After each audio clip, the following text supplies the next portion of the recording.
Good evening everyone and welcome to LBTV. So what a weekend it's been. The first launch of this channel had the news of Mohamed Salah also extending his contract. Fast forward a few more hours, video by Harvey Elliott with him explaining about his excitement for the season and his new number as well, which was brilliant. It's just such a good feel factor back at Anfield and Liverpool Football Club now that I'm sure you'll all agree with me on that. I'm just going to start off this video tonight with one of the most hilarious stories I think I've ever read in my life. Now, we've all, as men, even women, we've all had a bit of a earache to go back home with sometimes if we've stayed out too long, or we've had a night out with the lads and we've crawled in at 4 or 5 in the morning. God help if you crawled in a day later, you're in the doghouse in your relationship, you're more or less accused of cheating, everything. This has got to do with football. Let me just read you this out, and I found this unbelievable. So I'm just going to go on to the story now. I've just put it on my Facebook. Oh my God. So it's a story about a Basel fan, obviously one of Mohamed Salah's former clubs, Basel. Now listen to this. This guy goes to the game against Milan away from home, and he doesn't come home for a decade. Let me just read this out to you. So FC Basel fan Rolf Bantel went to the toilet at the San Siro versus Inter Milan in 2004. He got lost and returned home 11 years later. 11 years later, right? And it goes on to say here, so let me go back. It goes on to say, Rolf got separated from the away fans, missed his bus home and slept rough on the streets of Milan for a decade.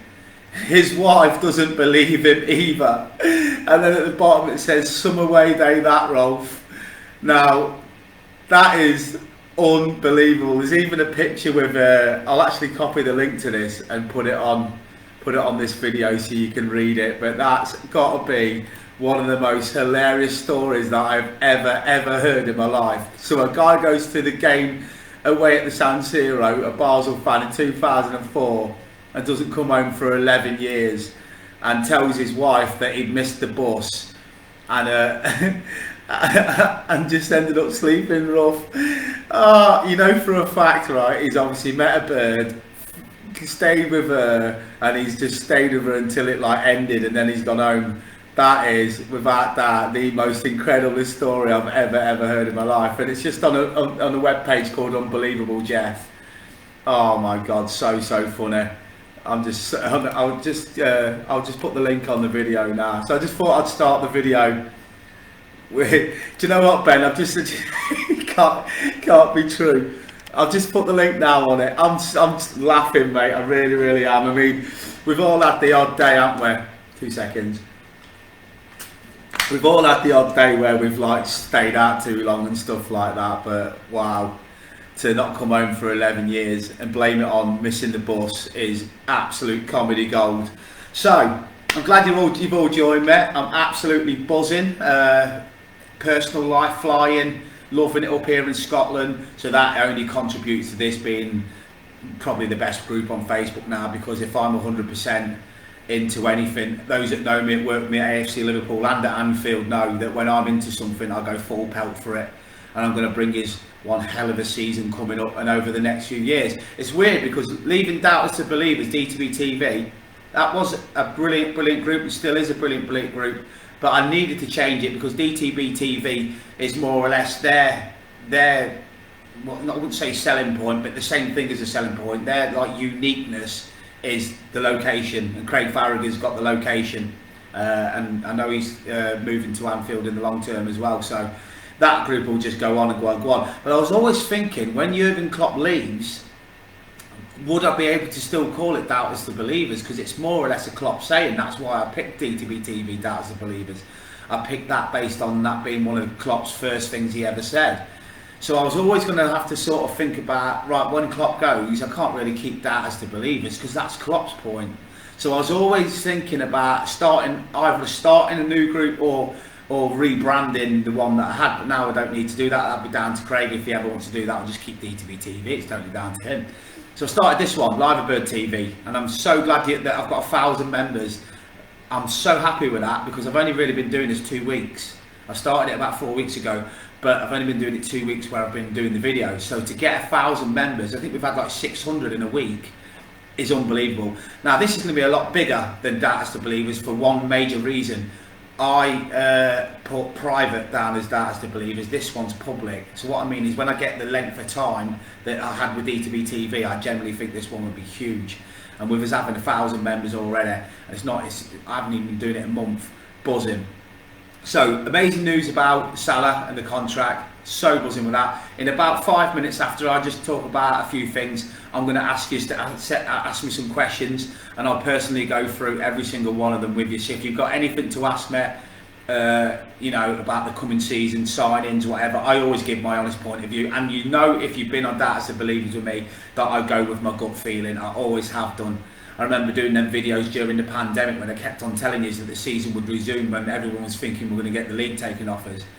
I luckily got that right. It did help that I was going into Anfield every day and I was getting told, you know, to keep the place ready for matches. And yeah, if you ever want to ask me about what it was like working there, I'm quite open now. I can talk about it. I'm not working there anymore, so I've got some amazing stories to tell you about working there. I met Gerard Houllier there. That was an amazing time. Obviously lifting the 4 trophies on the pitch was the best day of my life football wise. Also just, you know, even I was in charge of setting the games up. So when, a lot of you won't know this because I wasn't allowed to say it at the time, but there was a lot of games behind closed doors at Anfield when I worked there that I wasn't allowed to sort of say because obviously fans would turn up at the ground and that. And I was on my own most of the time. Power on. With Klopp and all the players just like sort of like playing, and I was just getting all the. We had some chairs out, sanitising all the chairs. The players would be 2 meters apart. So rather than having the sub bench, I thought I was there when they took the sub benches out of the main stand, and because they couldn't sit together because of COVID. So I played a massive part during the pandemic in Liverpool Football Club, a huge part. And the reason why I played a huge part was because of COVID, because a lot of our staff refused to work because they were scared of their safety, whereas me, being me, big Liverpool fan, don't care, send me straight in. And I actually got COVID against Atletico Madrid, and was off for about a week or two and straight back in again. So I mean, I remember for at least a period, I'd say of about 2 to 3 months, I was walking around that stadium on my own, keeping it clean, doing all the seats, doing the tunnel, doing Jurgen Klopp's office, doing the broad room, doing everything. So it was probably the best days of my life. In fact, it was the best days of my life in terms of Liverpool. So if there's everyone asks me out about that, I don't mind saying some of the things. Or you want to talk about support the squad, I still think we need midfielders. Fire away in the Q&A that I'm going to do towards the end of this video. So yeah. So I hope you are all well as well. I'm sure you're missing Liverpool games as much as I am. I cannot wait. It's weird. It's weird. Since I've moved up to Scotland, I've got my buzz back. And I think what it is because I've lived on top of Anfield for 5 years, literally outside the stadium, when I don't think anybody's ever lived as close as I did. I mean, I'm talking, I lived on the corner house facing the main stand. The novelty kind of wore off. It was just like, it's like going to your local shop. It was there in front of my face all the time. But now, you know, since I've come up here, I'm like, Anfield, I just miss it so much, and I think that's going to make me so looking forward to going to games again and stuff like that. So I'm going to come down and watch the Manchester United Legends game with my mum and Duncan, her husband, and I'll be down for as many games as I can. Now I'm also going to go back and see AFC Liverpool and all my mates there as well. So well done to them today, who won in their first friendly 1-0 thanks to Billy McCarthy's goal. So well done AFC. I know it's only a friendly, it's more about fitness, but well done to them. So yeah, anything you want to ask me, let me just go through the comments now quickly before I go on to some of the subjects I'm going to talk about. So Ben Chisnell, how you doing, mate? Hope you're all well. All right, Scott Hunt. I'll read your full names out just so in case there's ever like a couple saying that. All right, Michael Smith, how you doing? You good as well? All right, Mary. All right, David. I hope you're all good. So yeah, this is it. I know we're at 1,000 members now, but we're only at 49 subscribers. So I'd be buzzing if you could all subscribe I know the ones watching this video now have already done it, but this is more or less for the people that will click on it later. Go on YouTube, put in LBTV, you'll see the live bird, the image that we've designed, and just basically click it and it's free. Now, I can't go live on YouTube until I've had 1,000 subscribers. So, do you know, this time I reckon this group's going to be amazing, because I'll be honest with you, I really was trying to make a business out of DTB TV. I was trying to make it a proper TV channel. But, you know, I'm trying to hold down a job and everything else I was trying to do as well, just burnt myself out. This, I'm not even going to try and turn it into anything other than just something that I love doing, which is talking about Liverpool football and bringing this news and keeping myself busy in terms of I love talking about Liverpool and football in general. So, yeah, buzzing, can't wait for the season. Naby Keita, let's just start on him, right? I did a video about him the other day. He's not my favourite player. He's not close to being in my top 10.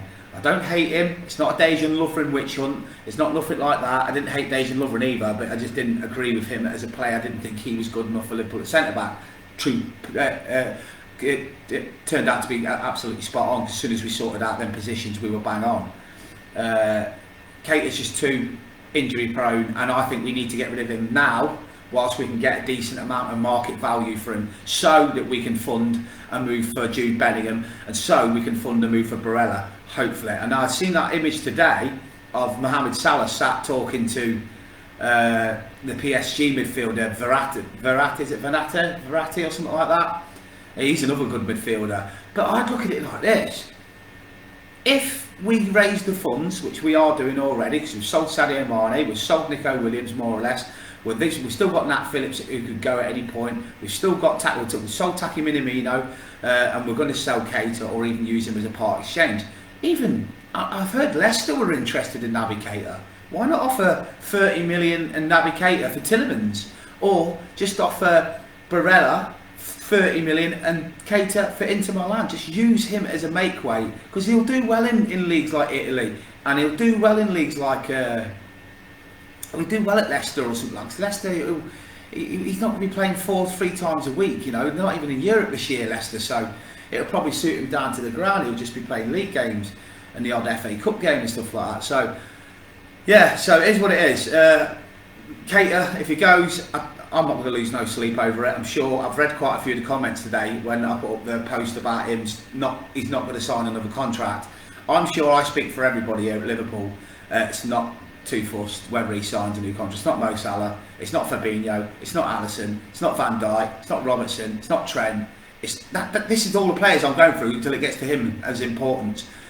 He's probably about 15th in terms of importance of, we better sign his contract. So that shows you how, we paid 50 million for this boy. And he's just been, again, I'll go back to it. That Champions League final miss, I'm still fuming about it. I have played on a Sunday morning completely hungover or even still pissed, and I would have scored that. That was how easy it was. Never mind being on 80 grand a week and costing 50 million quid to balloon it over the bar that high when it was a side foot tap in. I still can't get over that. But that wasn't the reason why I didn't rate him. I don't rate him because I'm sick to death of every time he comes on or every time he plays a game and you think, oh, hang on, he's playing well here. He's injured again for 3 games. They're frustrating. And I'm seeing a little bit of similarities with Curtis Jones. There's a player there, but he just can't stay fit. And if he can't stay fit at 20 years old, then I worry about him when he starts getting into his mid-20s and late 20s, because he's just going to be the next Darren Anderton. So something needs to be done about Curtis Jones, because he's a great Scouse local player in there, and I hope that this season's a season where he gets 30 games at least, overall competitions, because he needs it. I'll just see if there's any more comments and I'll go through the rest. Todd T, best wishes, mate. Cheers, Todd. Appreciate that, mate. Evening, Stephen. All right, Michael. Yeah, Keita's not special. So, like I say, Manchester United we've got now in 10 days' time. So I'm going to be doing 15 minutes before. That's going to be the new thing. I'm going to be watching the games, but I'll be coming on for 15 minutes before the start of the match, 15 minutes at half time, and 15 minutes at the end of the game. Now, I do back shift every other week, so there will be a couple of games a week, midweek, now and again that I miss. If it's a Man United game, I'll book it as a holiday. The great thing about where I work is it's full of season ticket holders that support Rangers and Celtic, and they all do the same. When Rangers played in the UEFA Cup final, I think we had half the warehouse missing, so it was quite funny actually. It made me get my FA Cup weekend in as well. So yeah, so if I miss it, I'll just do some preview videos. On this video, if you want interviewing by me on Zoom, recorded, asking you your favourite moments, the best ever game you've been to, the best match you've ever watched on telly, your favourite player, your favourite memories, everything Liverpool, put your name on this comment. I'll write it on my notepad now and I'll get you interviewed in the next coming weeks. That's my show that I do called Supporters View. It's a fresh start to this season now. I want a preview show every Friday. It'll be in the morning if I'm on back shift. It'll be in the evening if I'm on mornings. So every Friday you'll get a preview show. I'll do team lineups, predicted lineups, prediction videos, everything I can, just to keep you busy and everything going. And also I'm going to watch some of the under 23 games. I want to start getting to know our academy a lot more. So I'll give you what's called a show called Future Stars or something like that. I'll call it. I haven't thought about what I'll call it yet, but then I'll give you insights into who's coming through, who's the best player, and I'll even do LBTV's player of the season. So what I'll do is at the end of every season I will give my player of the year, and I'll also ask you to vote on the page for your player of the season and your young player of the season. So we'll do a vote by the group to see what the group actually chooses for their player of the year. So it's going to be amazing. It's going to be incredible, and I'm going to bring you everything. So as soon as something happens huge, transfer deadline day, I'll be live on deadline day. If anything happens in or out, I'll be live. I remember I did that with Cavallo in the last window that ended up falling through. So stick with this channel, stick with this, because I'm going to absolutely make this huge, and also not just huge, just quality content. Anybody comes on here abusing or being personal. Last time I was very inexperienced on here. I rose to it. It deflated me, it put me off, and it got me angry. This time I won't even batter an eyelid. I'll just remove people straight away and won't even give them a second's attention. So this is going to be big. It's going to be great, and I can't wait. Man United and Palace in the next 2 games, pre-season friendlies. Looking forward to seeing Nunes. Looking forward to seeing Calvin Ramsey.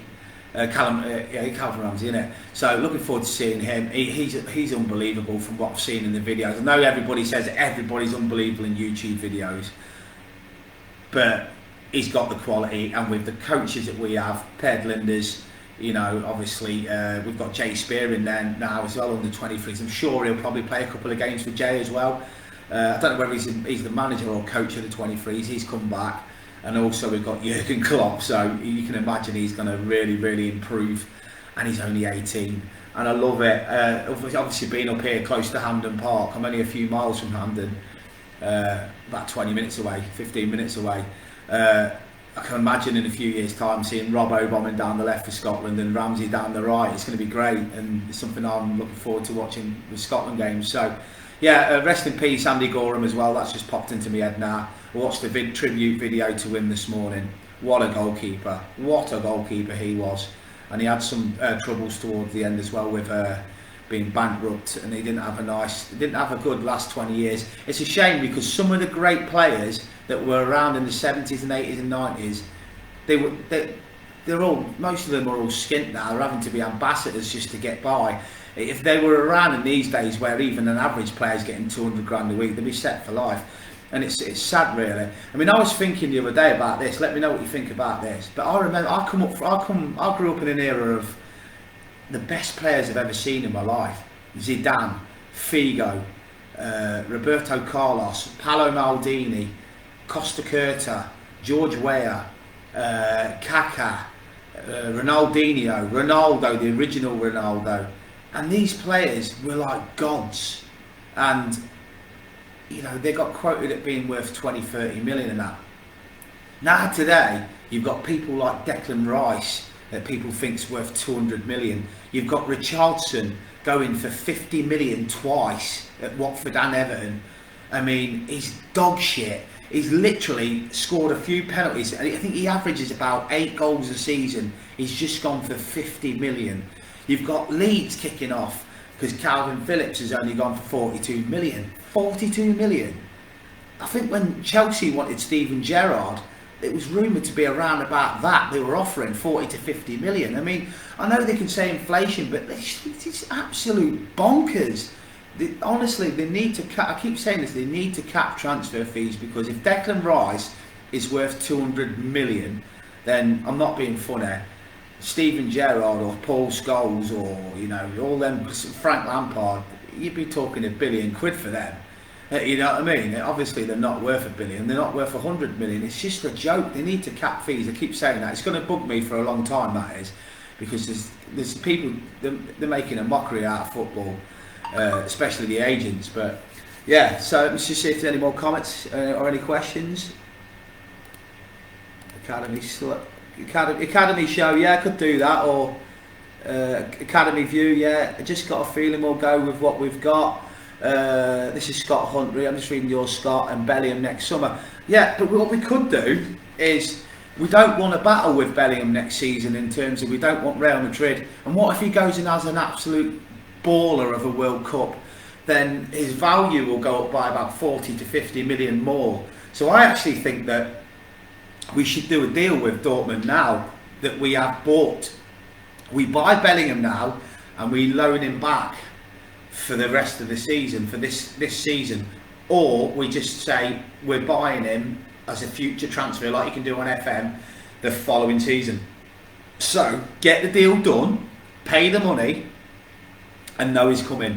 Because I tell you what, that will also keep the fans happy, because the fans will be like, all right, yeah, all right, we're a bit short in centre midfield, but we've signed Bellingham, he's coming in August, so it'll give the fans a little bit more patience, even though I can't believe the fans still question the transfer strategy of FSG and of Jurgen Klopp. And there's another thing, those that know me know how much I've stuck up for FSG. Sealed now, it's done.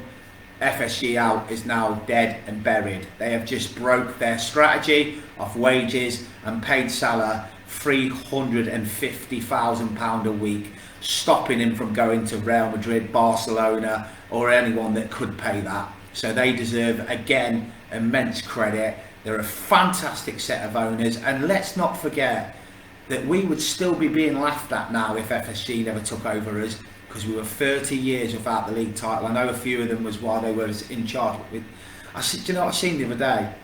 The league table of when we lost the title, when Gerrard slipped that year.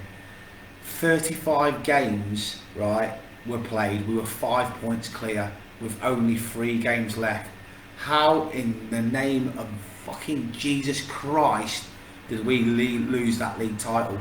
Brendan Rodgers should have looked at that league table, 5 points clear with 3 games to go, and just stop the attacking football where you're going off all out attack and play on the counter. Sit deep, play on the counter attack, scrape a point against Chelsea. When we were 3-0 up against Palace, shut up shop, play a back 5, seal the win. We win the league. We win the league. We should have won the league then. And I still, I can't get over that, because Gerrard should have won a league title with us. And that is, I've been listening to his audio book on Amazon. Listen to it, his biography on audio. He was heartbroken. He had to leave the country. He said he was crying every night. He was crying in the car. He was hardly speaking to his children.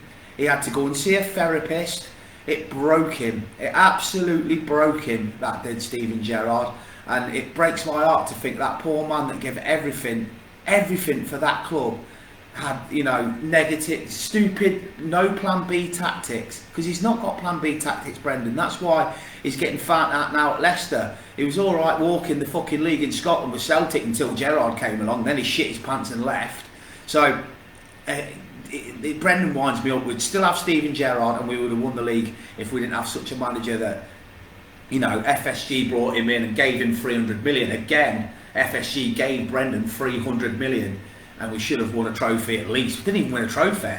So yeah, that's another thing that, you know, that's why I'm so happy with where we are now. A lot of our fans forget where we were.